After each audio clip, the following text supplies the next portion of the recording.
Yeah.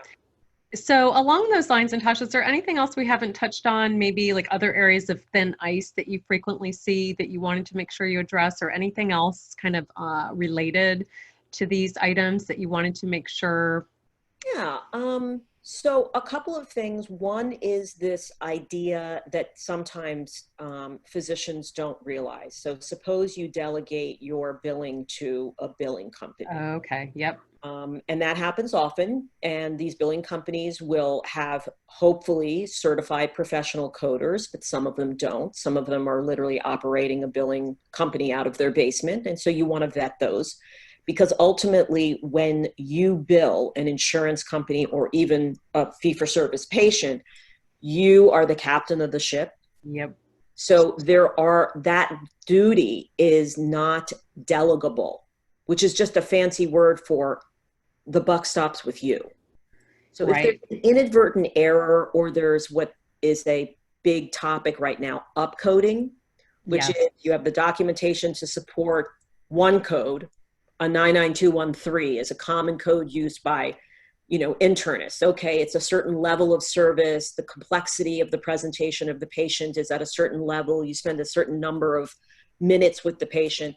Well, if you're consistently billing at a 99214 and really most of your patients are 99213s, the billing company is incentivized to do that. And I'm not saying that they're doing it knowing that there's anything wrong with it, but they're making 7, 8, 10% of whatever it is they collect for you. So them bumping it up a level is good for them. Right. But they may not know that if your documentation is not robust and it doesn't support the 99214, the federal government thinks that's fraud.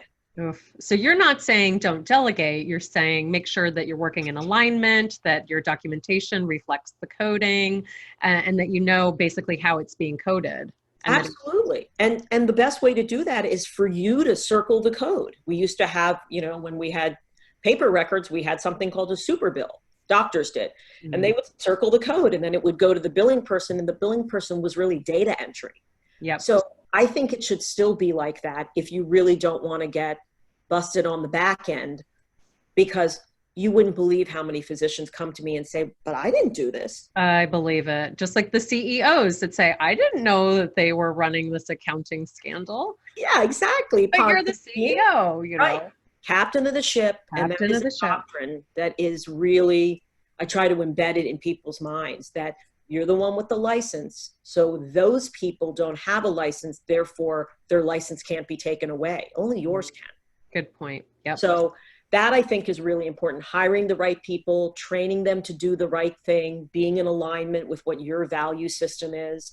There are people out there who are kind of running fast and loose, and they can use the fast and loose people if they want to, because it's in alignment with what they're doing. They're more at risk. Right. But if you're really going to try to do best practices, which is kind of a term of art out there, it's not perfect, just like your business is not perfect and my business is not perfect. But best practices is have your ducks in a row and be proactive with keeping up with the standard of care, whether it's getting new equipment, understanding new techniques, new technologies, keeping up with research, making sure that you get publications that are specific to your specialty, so that every month you're reading about, wow, latest and greatest. And then being aware that you're licensed. So for example, if you're a physician or a podiatrist or a dentist, there's an entire book called the Blank Practice Act. And this is hundreds of pages.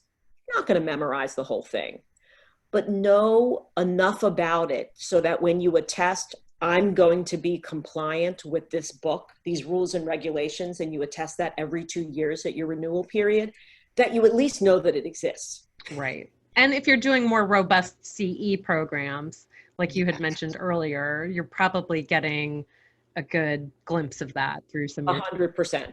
That is a really quick and strategic way to say, I'm up to snuff. Yep.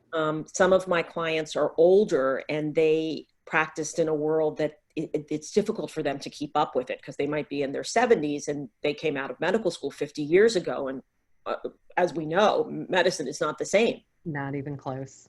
Right. And so they come to me and they say, but it was never a business. When did it become this? And, it became this a little at a time. It was like a droplet and now it's a flood.